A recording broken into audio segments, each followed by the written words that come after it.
د حضرت یوسف علیه السلام د واقعي هغه برخه ذکر شو چې د خپل ورونو طرف نه یوسف علیه السلام په کوی کې ورځول شو او بیا قافلې راوچت کو مصر په بازار کې خرڅ شو او بازار نه عزیز مصر هغه چې د مو مانګي قیمت باندې واغشتو او خپل بیبي ته حواله چې دا ډېر خپل او خيستا معشوم دی او دا په خشن طریقې سره اوساته موږ د پاره د نفي ذریعہ جوړیږي او یا به موږ ته دا په زوی توپ باندې بونی سوزان ته زوی جوړ او حضرت یوسف علیه السلام په دغه شاهي محل کې په ډېر ناز او نیاز بن توپ سره پرورش کېدل شروع شو او هر قسمه ناز او نعمت ورته ملاویدل تر دې پورې د حضرت یوسف علیه السلام اړمبي ازمایش او چې کله په دغه ناز او نعم کې پرورش شروع شو او رالوي شو د شباب او ځواني په دهلیز باندې قدم کې خودو نو د ازمایش دویمه سلسله شروع شو چې د عزیز مصر خزا زلیخا داغه په ځل کې غلطه اراده او خواهش نفس او میلان د حضرت یوسف علیه السلام طرف ته پیدا شو دا د یوسف علیه السلام لپاره دویم ازمایش او مختلفو طریقو سره زلیخا دا کوشش کو چې حضرت یوسف علیه السلام ځان طرف ته مائل نو بهرحال د حضرت یوسف علیه السلام د پرورش او د تربیت بنیاد خاندان نبوت کې خودل شو هغه خاندانی شرافت او بیا الله تبارک وتعالى د حضرت یوسف علیه السلام نه ډېر لوی د دین خدمت اغشتل د مخلوق خدا خدمت اغشتل مطلوب او مقصود د الله تبارک وتعالى یو خاص فضل و کرم او احسان د حضرت یوسف علیه السلام طرف ته متوجه و چې د هر قسمه ظاهري اسباب د ملاویدو باوجود د دغه زلیخي هغه خواهشات ټکراول او د هغه چال چلن او مکر ټکراول دا د یوسف علیه السلام لپاره ډېر لوی ایمان تقاضا او ډېر لوی د همت او د حوصله خبره و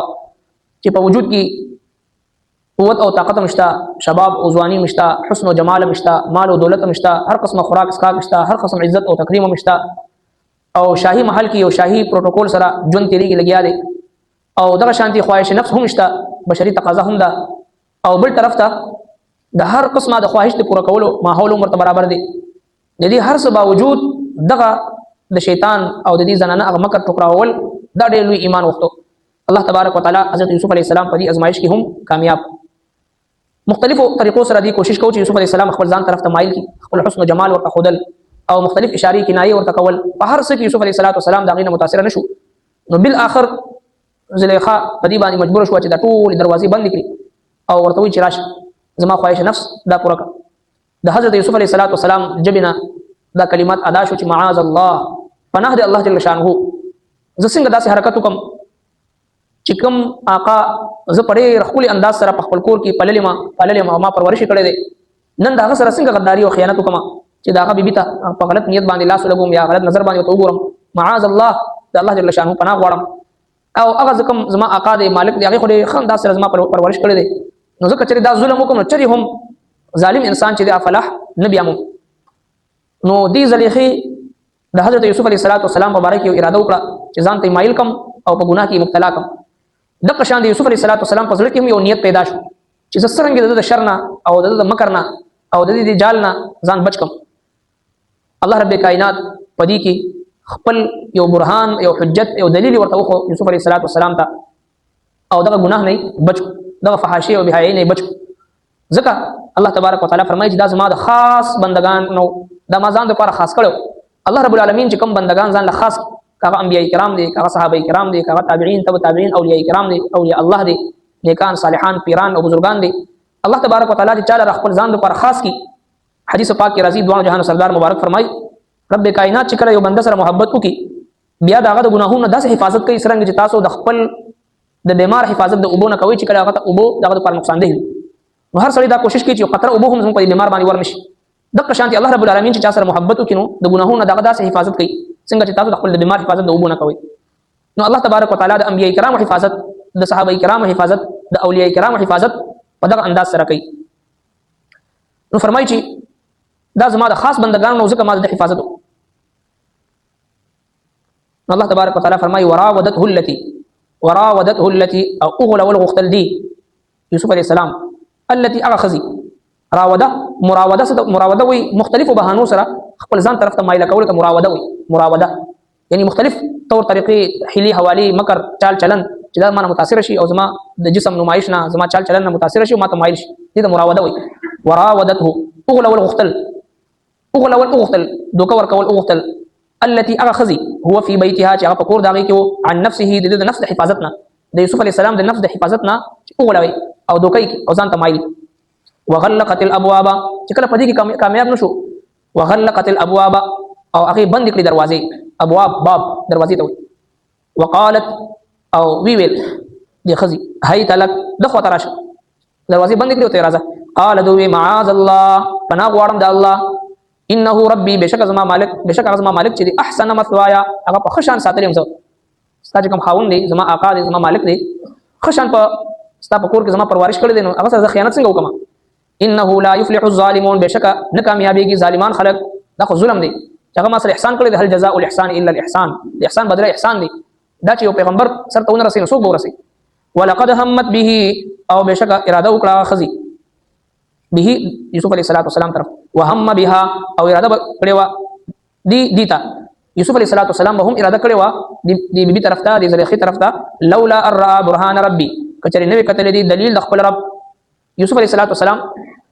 چې کله دی خزي هي تلقوي چراشه یوسف علیہ السلام د خلینا فورا وته معاذ الله د الله نه پناه غواړ دا څنګه کېدی شي نو په دې وخت کې حضرات مفسرین کرام لیکلي چې لولا ارى برهان ربي یوسف علیہ السلام برهان ولید د خپل رب او هغه برهان د وجنه د خزي د مکر نه بچو هغه برهان څه شو حضرت عبد الله بن عباس رضی الله عنهما فرمایي چې هغه حضرت یعقوب علیہ السلام ورته ښکار شو او په ګوت باندې داسې چک لګولو داسې وکړ خپل پلار یوسف علیہ السلام بالکل داسې ویښ شو او نور هم چې د پدی د خپل د نفس په حفاظت باندې ډاډه شو او دویم قول دا دی چې لولا ارى برهان ربي کله نو لري برهان خپل رب برهان یوسف علیہ السلام چې بر وکړو هغه باندې په چت باندې لیکل شو چې ولا تقربوا الزنا انه كان فاحشه زنا ته منځ دکېږي دا فحش کار دی یوسف علیہ السلام نور هم چې خپل د نفس په حفاظت کې چې نور هم تکړه شو مضبوط شو بهر حال چې هر طریقې سره وي الله تبارک وتعالى د حفاظت فرمایي كذلك دغ شانتي لنصرف لريكو مونږ عنه السوء لريكو مونږ دنه بدی والفحشاء او بحیاي الله تبارک وتعالى د حفاظت فرمایي ولی انه من عبادنا المخلصين بشک دي زما د بندگان چې خالص کړي شوی دي مخلص خالص کړي شوی بندگان الله جل شانو سره چې انبیاء کرامو انتخاب کړي دي ځان لپاره خاص کړي دي د قشان دي صحابه کرامو انتخاب کړي دي د اولیاء کرامو انتخاب چې کوم د الله خاص بندگان وي دغه انتخاب کیږي نبی رسول الله صلی الله مبارک فرمایي ان الله اختارني واختار لي اصحابي بشک الله رب العالمین زما انتخاب کو ټول انبیاء کرامو کې مقام نبوت ختم نبوت د پاره د امام الانبیاء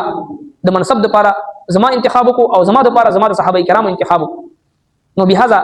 اصحابي كالنجوم فبايهم اقتديتم اهتديتم زما د صحابه د ستورو په شان د کم صحابي په نقش قدم باندې لاړې تاسو د هدایت ملاوي نو څنګه چې انبیاء کرام منتخب دي د شان د صحابه کرام منتخب دي په دې امت کې کم خلک په کفر او شرک او نفاق او گمراهۍ کې مبتلا شوي او گمراهان شوي دغه د کفر او د شرک او د منافقت بنیادی ذریعہ چې د صحابه کرام باندې عدم اعتماد دي ولی موږ تاسو د قران مجید چې یو آیت لولو او د نبی رسول الله یو حدیث لولو د دې عیني شاهدین او گواهان صحابه کرام دي او چې کله د صحابه کرامو ذات دغه ناموس مجروح شي هغه باندې قدغن ولګي هغه باندې الزام ولګي هغه باندې تنقید وشي نو بیا نه د قران محفوظ پاتې کیږي او نه د نبی رسول الله فرمان محفوظ پاتې کیږي لہذا څنګه چې انبیاء کرام مخلصین خاص کړي شوی خلکو د الله د پرشان صحابه کرام هم د الله جل شانه خاص کړي شوی منتخب افراد ان الله اختارني واختار لي اصحابي ذکر حضرت یوسف علیہ السلام هم الله جل شانه حفاظت فرمایي حضرت عبد الله بن مسعود رضی الله عنه فرمایي چې دریو کسانو ته الله جل شانه فراست صادقه دریو کسانو ته ورکړو پټول انسانانو کې درې کسان داسې و چې هغه ته الله تبارک وتعالى یو خاص فراست ایمانی او فراست صادقه دا ورکړو چې یعنی هغه یو داسې انتخاب کړو چې دا هغه انتخاب مثال نه ملایي باقي کې چې فرمایي چې یو د شعیب علیه السلام لور چې پلار له مشوره ورکړه ورته وی چې اے بجان یا ابا تستاجره ان خير من استاجرت القوي الامين د شعیب علیه السلام لور خپل پلار له مشوره ورکړه چې د موسی علیه السلام یو نوجوان ولته کې مونږ له کوین اوبر وېسته دا نوجوان مزدور وساته انه قوي امين یو طاقتور دی او دیم امانتدار دی شرم او حیا ول دی اخلاص ول دی تقوا ول انسان دی دا مزدوري باندې ونیسه نو فرمایي چې د فراست صادقه پکې و د دې زنانه د او پیجندل چې د څومره لوی شخصیت دی او مستقبل کې دته څومره مقام ملاویدون کې دی د او پیجندل او دیم د حضرت ابوبکر صدیق رضی الله تعالی عنه ذات دی ابوبکر صدیق رضی الله عنه چې کله دنیا نه رخصتې دو ډېر ازمایښونه او ډېر امتحانات په امت باندې په دې وخت کې په ټولو 1,100,000 صحابه کرامو کې د عمر فاروق رضی الله عنه انتخاب کو چیرې د داسې کس دی چې مان بعد د کوم خلافت منصب د دې سمبالول شي او عمر فاروق رضی الله تعالی عنه او ابو بکر صدیق رضی الله تعالی عنه د هغه فراست مطابق 22 लाख مربع میل ته د اسلامي خلافت هغه پیغام پر رسولو هغه جنډا پر رسولو او دغه شانتي د حضرت یوسف علیه السلام خریدار عزیز مصر په دغه بازار ته دوج وکړو نو دا ماشوم عام ماشوم نه دی پیژندو او مو مانګه قیمت باندې هغه واغښتنه دا درې کسان داسې د انتخاب چې دغه به مثالو ځکه فرمایي چې الله تبارک وتعالى د یوسف علیه السلام نه دغه فحش او دغه غلط کار هغه تلری اوساتلو ځکه انه من عبادنا المخلصین دا د خاص کړی شوی بندگان د الله تبارک وتعالى نه کثرت سره دعاګانې او سوال کول پکار چې الله یا الله اللهم لا تكلني الى نفسي طرفه عين نبی رسول الله دعا ده یا الله د سترګو رب د پاره هم خپل نفس ته حواله نکي ما خپل خاص بندگان وګرځي الله جل شانو چې کړه بندل خپل خاص بندگان وګرځي نو د ګناه د بنده حفاظت کوي او دغه نبی رسول الله خاص دعا ده اللهم ارحمني بترك المعاصي یا الله د ګناه په پرخدلو باندې په ما رحم وکي ولا تشقني بمعصيتك یا الله د ګناهونو په ذریعہ باندې ما بدبخت ونه ګرځي نو دې دعاګانو اهتمام پکار دي وراودته التي او اغلى والاغتل اغخذي هو في بيتها چې هغه په کور داږي کې عن نفسه د نفس د حفاظتنا وغلقت الابواب او هغه بند کړي دروازې وقالت او وی ویل هي تلک دخو تراشه قال وی دوی معاذ الله پناه غواړم د الله انه ربي بشک زما مالک احسن مثوایا هغه په خشان اوساتلم زه انه بشک لا يفلح الظالمون بشک هغه نه کامیابی ظالمان خلق نه کامیابی ظالمان خلق ولقد همت به او بشک اراده وکړه خزي وهم بها او اراده وکړه دو دي طرف ته لولا الرا برهان ربي کچری نوې کتلې دلیل د خپل رب كذلك دغشان لنصرف چې اوساتو مونږه عنه السوء دنا بدی والفحشاء او بحیاي انه بشک دي من عبادنا المخلصين د بندگان نو چې خالص کړی شوی دي ربنا تقبل منا انك انت السميع العليم وتب علينا انك انت التواب